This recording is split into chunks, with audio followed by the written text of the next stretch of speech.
tanda hubung ISLAM, ID Yogyakarta, Muhammadiyah dan bangsa Indonesia berduka.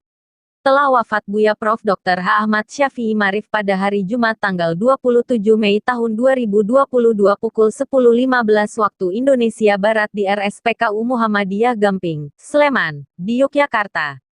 Buya Syafi'i Marif meninggal dalam usia 87 tahun. Ketua Umum Pimpinan Pusat Muhammadiyah Prof. Haidar Nasir menyampaikan kabar duka cita yang mendalam atas meninggalnya Buya Syafi'i Marif. Muhammadiyah dan bangsa Indonesia berduka. Telah wafat Buya Prof. Dr. H. Ahmad Syafi'i Marif pada hari Jumat tanggal 27 Mei tahun 2022 pukul 10.15 waktu Indonesia Barat di RSPKU Muhammadiyah Gamping. Semoga beliau husnul khatimah, diterima amal ibadahnya, diampuni kesalahannya, dilapangkan di kuburnya, dan ditempatkan di Janatun Naim. Mohon dimaafkan kesalahan beliau dan doa dari semuanya. Pemakaman informasinya menyusul. Haidar Nasir, PP Muhammadiyah. Demikian disampaikan Prof. Haidar Nasir di akun Twitternya @haidarens, Jumat tanggal 27 Mei tahun 2022. Biografi. Buya Syafi'i Marif adalah Ketua Umum Pimpinan Pusat Muhammadiyah ke-13 masa jabatan tahun 1998 sampai tahun 2005, menggantikan Prof. Dr. Amin Rais. Ahmad Syafi'i Marif lahir di Nagari Calau, Sumpur Kudus, Minangkabau pada tanggal 31 Mei tahun 1935. Ia lahir dari pasangan Marifah Rauf Datuk Rajo Malayu, dan Fatiyah. Ia bungsu dari 4 bersaudara seibu seayah, dan seluruhnya 15 orang bersaudara seayah berlainan ibu. Ayahnya adalah saudagar Gambir, yang belakangan diangkat sebagai kepala suku di kaumnya. Sewaktu Syafi'i berusia 1,5 tahun, ibunya meninggal. Syafi'i kemudian dititipkan ke rumah adik ayahnya yang bernama Bainah, yang menikah dengan adik seibu ibunya yang bernama Wahid. Merantau ke Jawa. Pada tahun 1953, dalam usia 18 tahun, ia meninggalkan kampung halamannya untuk merantau ke Jawa.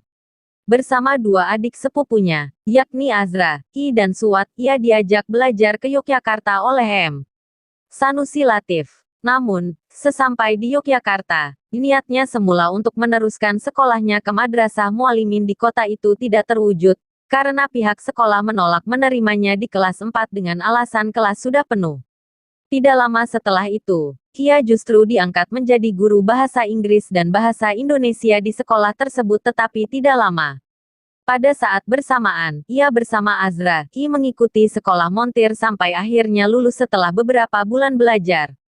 Setelah itu, ia kembali mendaftar ke Mualimin dan akhirnya ia diterima tetapi ia harus mengulang kuartal terakhir kelas 3. Selama belajar di sekolah tersebut, ia aktif dalam organisasi Kepanduan Hizbul Watan dan pernah menjadi pemimpin redaksi majalah Sinar, kini dibawahi oleh Lembaga Permualimin, sebuah majalah pelajar mualimin di Yogyakarta. Setelah ayahnya meninggal pada tanggal 5 Oktober tahun 1955, kemudian ia tamat dari mualimin pada tanggal 12 Juli tahun 1956, ia memutuskan untuk tidak melanjutkan sekolahnya, terutama karena masalah biaya. Dalam usia 21 tahun, tidak lama setelah tamat, ia berangkat ke Lombok memenuhi permintaan Konsul Muhammadiyah dari Lombok untuk menjadi guru. Sesampai di Lombok Timur, ia disambut oleh pengurus Muhammadiyah setempat, lalu menuju sebuah kampung di Pohgading tempat ia ditugaskan sebagai guru. Setelah setahun lamanya mengajar di sebuah sekolah Muhammadiyah di Pohgading, sekitar bulan Maret tahun 1957, dalam usia 22 tahun, ia mengunjungi kampung halamannya, kemudian kembali lagi ke Jawa untuk melanjutkan pendidikan ke perguruan tinggi di Surakarta. Sesampai di Surakarta, ia masuk ke Universitas Cokro Aminoto dan memperoleh gelar sarjana muda pada tahun 1964. Setelah itu, ia melanjutkan pendidikannya untuk tingkat sarjana penuh, doktorandus, pada Fakultas Keguguran Ilmu Sosial, HIKIP, sekarang Universitas Negeri Yogyakarta, dan tamat pada tahun 1968. Selama kuliah, ia sempat menggeluti beberapa pekerjaan untuk melangsungkan hidupnya. Ia pernah menjadi guru mengaji dan buruh sebelum diterima sebagai pelayan toko kain pada 1958.